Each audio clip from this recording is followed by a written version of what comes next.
Bueno, ya comienzan a conectarse nuestros buenos amigos a través de nuestra plataforma en Facebook, Andrew Everett Chardón, página oficial, mi fanpage, y como siempre acá los miércoles, pensando en voz alta acá en la carretera para compartir con toda esa gente buena que siempre pues dice presente cada vez que hacemos estas convocatorias a través de las redes sociales. Y bueno, hoy seguimos con nuestra rutina siempre en la carretera, ¿no? Bajando del sur para el norte y los diferentes puntos cardinales de la isla. Gracias por estar conmigo este pequeño rato acá para platicar un poquito, ¿no? de los asuntos que pues conectan actualmente en el mundo, en el sentido de que nos llaman la atención a todos y que están moviendo la política internacional, la forma de vida de todos nosotros, inclusive la seguridad mundial y los negocios, es decir, la globalización. Todo eso se estuvo discutiendo precisamente hoy allá en Suiza, en esta reunión allá en Davos, que yo creo que fue muy reveladora. Ha habido muchas críticas, ¿no? a los mensajes que se dieron. Mucha gente ha señalado inclusive al presidente Trump de las cosas que estuvo diciendo allí. Algunas pues se cuestionan, otras pues parecen llevar tal vez a un nuevo camino, a un nuevo acuerdo. Pero bueno, de eso vamos a hablar en un momento, aunque sea someramente.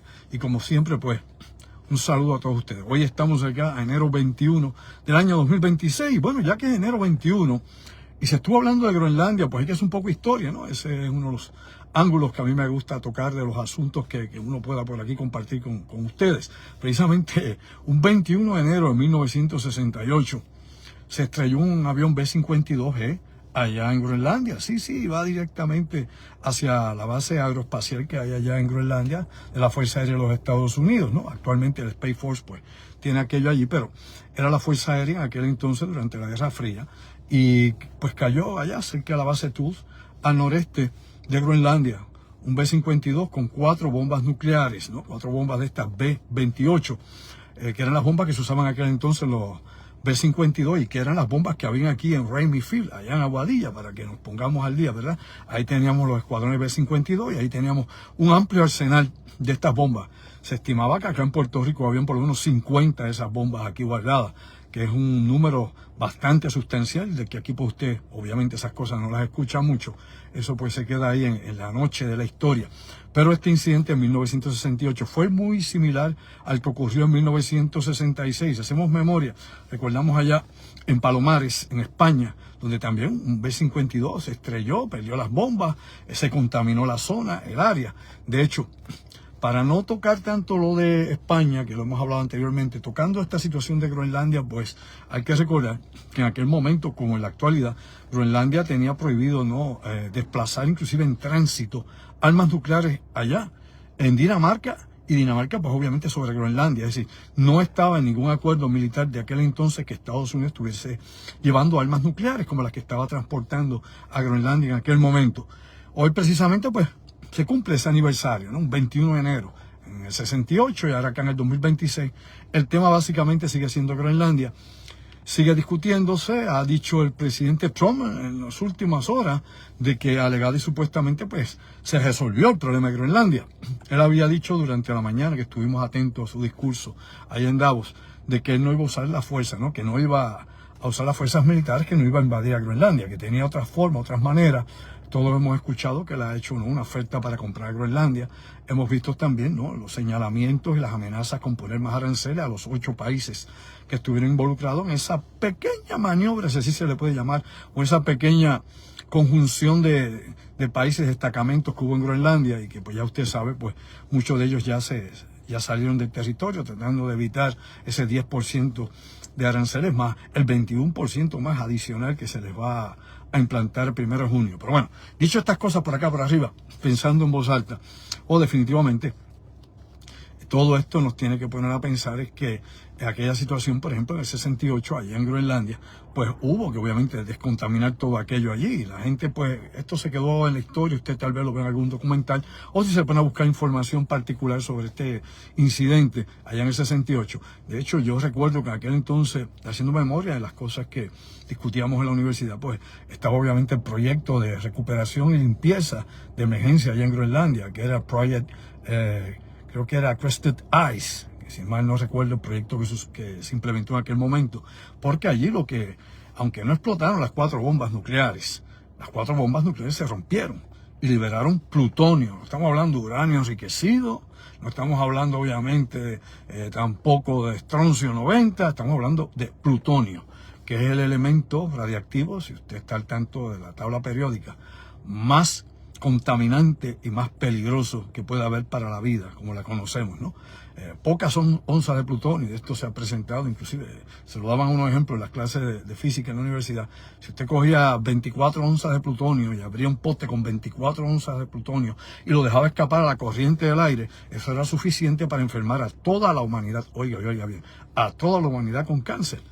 Y en este incidente, estas bombas se rompieron, cayeron allí en la nieve, en el permafrost, y definitivamente hubo que sacar cientos de toneladas, ¿no?, de terreno, de hielo, que obviamente estuvo altamente contaminado con plutonio. Así que eso es una memoria que hay que tener, ¿no? Y obviamente en Groenlandia eso está en parte de la historia, ¿no?, de la gente que vive allí, que lógicamente hay gente que teme a esto. Se ha dicho, ¿no?, que este acuerdo probablemente pues se pueda lograr, ¿no?, en los próximos días, que va a estar Marco Rubio, ¿no?, involucrado en esta reunión, ¿no?, que va a estar allí también Bueno, regresó la señal. Cosas de la vida, ¿verdad? Cosas que nos pasan aquí a nosotros siempre. Cada vez que abrimos la boca y decimos algo que no es nada nuevo, porque todo esto que estoy hablando ya ha salido en la prensa internacional, está dentro de los comentaristas, ¿no?, de noticias de geopolítica, y lógicamente a todo el que tenga preocupación y quiera cubrir lo que ha ocurrido hoy allá en Suiza, en la reunión allá en Davos. Pero bueno, aquí sigo conectado con ustedes en el tiempo que nos dé. Hablaba precisamente que estaba J.D. Vance en este grupo que designó el presidente Trump para negociar la situación, ¿no?, o la solución de la crisis con Groenlandia, que estaba obviamente Marco Rubio, que es el secretario de Estado, el que se supone que está a la cabeza de esto, y el enviado especial Steve Witkoff, que es también el que estuvo trabajando con la situación de Ucrania, al igual que Marco Rubio. Se supone que ellos van a llegar a acuerdos con la OTAN, asumimos lógicamente con la Unión Europea también.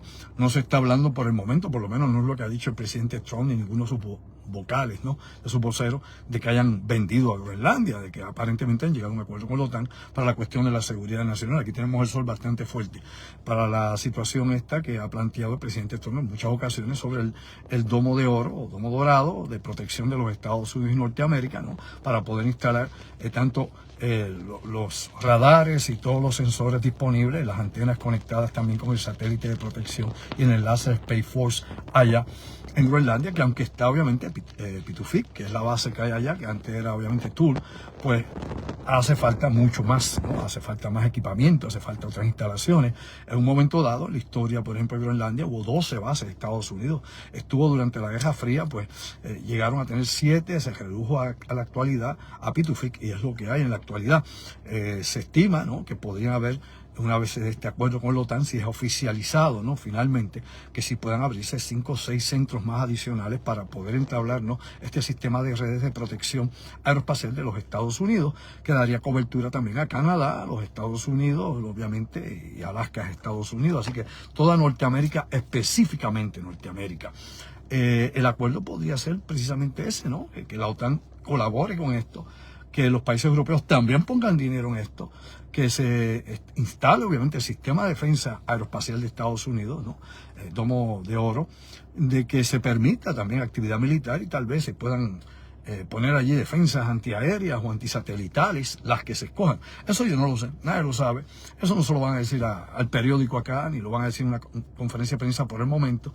Ese es el material clasificado que ellos deben estar negociando, y que donde debe haber definitivamente una serie de acuerdos, tanto económicos en alguna medida, ¿no?, como todo lo que tenga que ver con la seguridad y la protección del Ártico, que es la competición ahora más importante que está corriendo, porque sabemos que los próximos 5 años van a ser neurálgicos, van a ser clave para quien controle toda esa región, la navegación y la explotación, obviamente minera, y sobre todo posiciones estratégicas que se puedan tener en lo que llamábamos el Polo Norte, ¿no?, el Ártico. Y recuerden que el Polo Norte, pues desde la Osa Mayor, que la tiene allá, que es el polo estelar o celeste, el polo magnético, que lo tiene usted, que se mueve cada vez va más allá hacia Siberia, que se ha movido y se mueve todo el tiempo, y lógicamente el polo geográfico, que está sobre el agua, no hay tierra firme.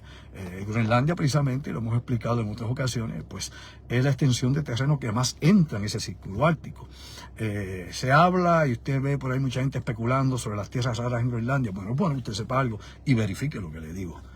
Yo acá no crea nunca lo que yo digo, le hemos dicho, ni lo que yo diga acá, ni mis colaboradores, sea el ingeniero Plau, que sea usted, no crea nada. Si usted verifica las cosas, busca la fuente de información y pues opine lo que quiera basado no en información verídica. Bueno, la situación es que sí, Groenlandia tiene tierras raras, tiene obviamente billón y pico de toneladas, pero eso significa únicamente del 1 al 2% de la producción, o obviamente de la cantidad que hay estimada de tierras raras en el planeta, del 1 al 2%. O sea, estamos hablando de eso, estamos hablando que tenga el 20, ni el 25, es meramente eso.